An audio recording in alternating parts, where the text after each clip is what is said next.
Dalam upaya nyata mendukung program Astacita Presiden RI terkait swasembada pangan nasional, Polres Lombok Barat menggelar aksi tanam jagung serentak di Kecamatan Lembar, Kabupaten Lombok Barat. Ini adalah bukti nyata sinergi lintas sektoral.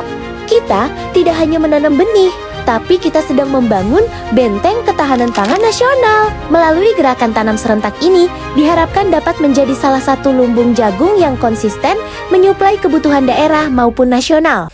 Dari Lombok Barat, untuk Indonesia, mari wujudkan swasembada pangan 2026.